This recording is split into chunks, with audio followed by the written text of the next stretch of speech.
Hi, Sue, to that breaking news story. Thanks for being with us, by the way, this hour. Right, we've been reporting on an airstrike which killed dozens of civilians at a Shia shrine in northern Iraq. Within the past hour, there's been comment about it from the Russian Defense Ministry. They said the US-led coalition is to blame. RT's correspondent Murad Gazdiev's in Syria, in Aleppo. He's live with us now. Hi, thanks for coming on at really short notice. Murad, take us through a bit more detail about what's been said. Well, the Russian Ministry of Defense says that the US-led coalition killed and injured dozens of people when their jets hit a funeral procession in a city 30 kilometers south of Kirkuk, where there's a lot of fighting.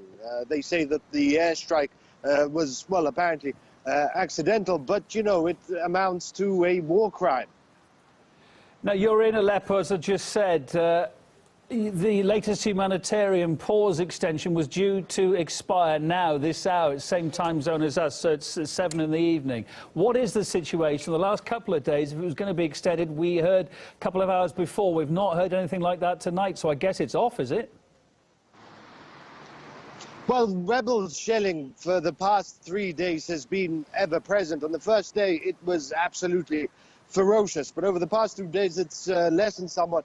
Nevertheless, the UN has been unable to secure the evacuation as it planned, evacuating civilians, rebels out of eastern Aleppo. The jihadists there, the hardline elements, Nusra, that is Al-Qaeda's affiliate in Syria, have blocked all checkpoints and shelled them. There will be no leaving. That was their message. Nobody will leave eastern Aleppo. And today we got close enough to the front line to eastern Aleppo to film more black flags, black jihadist Nusra flags flying over eastern Aleppo. They are, by all accounts, in control of the city, and any civilians wanting to leave are subject to cruel and unusual punishment. The UN has been, again, unable to secure this humanitarian evacuation that it has planned on for so long. It's been 3 days now, and the ceasefire is set to expire right about now. Perhaps the Russian and Syrian militaries will extend it, but that is, as of yet, unclear. عندي 5 أولاد، 3 مع أمي نزلوا على الأرض بهذيك المناطق، و2 عندي، بس ما بعرف شلون أحكي معهم، ألقش معهم. كيف وضعهم جوا؟ وضعهم كثير تعبان، لا في أكل ولا في شرب ولا في شيء، بس في مي وكهرباء عندهم. إيه وبس. Everyone we spoke to said the same thing. سيئة، كثير سيئة. هن ما بيريدوا يقعدوا مع الإرهابيين لأني جننوهم، عم ياكلوا لهم الأكل وظلم وقتل وضرب وكل شيء وأي شيء، عم ياخذوا لهم مصراتهم، ما يعني عيشتهم ما كويسة، حتى امبارحة يعني رافضين. They're not giving up hope of escaping, but the chances are slim. حاولوا يطلعوا وما عم بحاولوا يطلعوا بس ما بخلوهم يطلعوا، عم بقنصوهم. إيه حاولوا بس عم بضربوهم، ما عم بغدروا، عم برشوهم، ضاربين امبارحة مرة، ضاربين رجال، جالدين واحد مطالعين له الدم من جسمه، يعني شغلة كتير صعبة. عايشين مرحلة يعني ما بتتوقعها أنت. There wasn't a lot of hope, I've got to say, from the onset of this unilateral truce that the rebels, the jihadists, would let people out of eastern Aleppo. Nevertheless, those relatives we spoke to and many others still hold out hope that one day they'll see their relatives again. Yeah, but so much dashed hope as well. As I say, Murad, I'm not sure if you can hear me terribly clearly, but at the moment there has been no confirmation that ceasefire has been extended for a further 24 hours. So I guess as it stands at the moment, it's off. We'll let you get back to your business and ear to the ground. And if you hear more, please come back to us. Now, let's focus a little bit more now on Iraq. What's happening there, particularly the city of Kirkuk. It's become a flashpoint for Islamic State, whose fighters have reportedly killed dozens. Reports coming through too saying that the ISIL offensive is not over yet. We talked about that with political analyst Jan Glazebrook a bit earlier. This fantasy that the West is able to conduct a kind of clean war with no civilian casualties and so on, and that it's only the Russians and the Syrians who ever hurt innocent civilians is just that, a complete fantasy. The West always tries to sanitize its wars and make it out as if it can conduct these clean wars in which only bad guys and soldiers and militants get killed, and that's a fantasy. The Western media would rather we focus on horrific scenes in Syria following Russian and Syrian airstrikes than horrific scenes in Iraq following US and British airstrikes. As Dan was saying to me earlier on there, the mainstream media's focus on Iraq and what's happening there doesn't seem to be on covering the civilian tragedies in any great detail. RT's Indira Tudor covers that side of it. We're hearing a lot about ISIL atrocities. We're hearing about the successes in Mosul, but we're not really hearing about reported airstrikes which result in tragedies and the killing of civilians. And what we can do is have a quick look at how some of the major broadcasters are reporting this. So far, around 50 villages around Mosul have been recaptured from the militant group. On Thursday, Iraqi forces took the town of Bartala, which, like Mosul, has been held by IS for the past 2 years. The Iraqi military now advancing on a town just north of Mosul. This is believed to be the closest that security forces have gotten to that city. So what particular case do we know about that's been described as collateral damage then that has come out? Well, an airstrike hit a funeral, and we've had confirmation from AFP where 15 innocent women were killed, 50 wounded, and also a local hospital 50 kilometres south of Kirkuk confirmed those numbers too. It hit, unfortunately, a Shiite place of worship in the area. Now, it is strange that this incident in particular is being underreported. We've hardly heard about it at all. We are hearing about the ISIL atrocities, which is very, very important. We are hearing about the progress, which is very important again. But we're not hearing a lot about the human sacrifices in these situations. Now, the US Defense Secretary Carter has arrived in Baghdad, and he's due to give a statement about the assessment and the operation in Mosul. We can expect that he will talk about it being a success.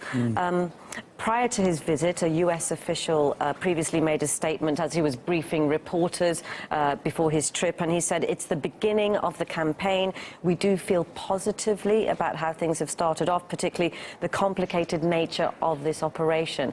So, again, a lot of praise about the campaign, a lot of discussion about the progress made, about the fight against ISIL, but not a lot about the human costs. While the US-led coalition pushes ahead with its assault on Mosul in Iraq, it's a different story when it comes to Syria. Western leaders are still adamant that Russia and Syrian forces should hold back from liberating eastern Aleppo, despite the two cities' similar plights. Comparing the two now, here's Khaled Mopin. There are two Middle Eastern cities in a state of war, both densely populated, both with a heavy militant presence, both in the middle of active anti-terror operations. In Mosul, U.S.-backed Iraqi forces are battling ISIL. In Aleppo, Russia-backed Syrian forces are battling al-Nusra and its allies. Humanitarian organizations are raising concerns about civilians in both hotspots. But when Western leaders speak, it seems that what is a sensible anti-terrorist operation in Mosul just doesn't make sense in Aleppo. What's happening in Syria with Russian support is completely inhumane and against the people who live in Aleppo. What needs to happen is a cessation of hostility, and the bombing needs to stop. The idea that somehow the Iraqi security forces should delay this operation because of their concern about the humanitarian situation in Mosul, that doesn't make sense. The urgency of fighting terrorists also seems to differ depending on the location. We must set an example in our pursuit of the terrorists. There should not be any question of bombarding the city on a pretext that there are terrorists. Just a few weeks into Mosul operations, hundreds of thousands of civilians are likely to be displaced, and Western officials see that as an acceptable evil. Yet, when Russia suggests civilians from eastern Aleppo should escape the fighting through humanitarian corridors, it gets an immediate backlash. And I've seen, reports that they're allowed to leave. They shouldn't have to leave. And they shouldn't be being bombed by their own government and by the Russian military. Well, again, it's not a question of whether we think they should or should not have to leave. But this displacement, that's somewhat inevitable in an operation of this scale. Sometimes even the U.S. State Department gets confused as to which city is which. The concern about the humanitarian situation in Mosul, that doesn't make sense, end quote. The U.S. view for eastern Aleppo, as I understand it, is that going after terrorists there is not worth I apologize. Sure. Should I start over? No, that's okay. I was distracted by that, but you're talking about Mosul or you're talking about Aleppo? We decided to take to the streets and ask New Yorkers if they've noticed a kind of double standard when it comes to fighting terrorism. What do you think about the situation in Syria? I think the situation in Syria is awful. I think the situation in Iraq is awful. I think both situations are awful. There's a struggle between Assad, ISIS. We think the Russians might be backing it. It's pretty complicated. Have you heard about the humanitarian disaster in Aleppo? No, I have not. Okay. Have you heard about the humanitarian disaster in Mosul? No. I'm sorry. The USA and Iraq are bombing Mosul, which is a city to fight the ISIS terrorists, right? And there's a lot of civilians being killed in both cities. Right. And U.S. leaders have called on Russia and Syria to stop bombing Aleppo because of civilian casualties. But there's also civilians in the other city. Isn't that kind of a double standard? I guess it would be a double standard. You know, I think that there must be a reason as to why they're doing one thing or the other. I do trust the leaders. Why are we trying to stop the Russians and the Syrian government from fighting Al-Qaeda and ISIS? I don't know. Yes, civilians are in danger as terrorists clash with internationally recognized governments in both cities. But how much concern comes from Western leaders? That really depends not so much on what's being done, but rather who's doing it. Caleb Maupin, RT, New York.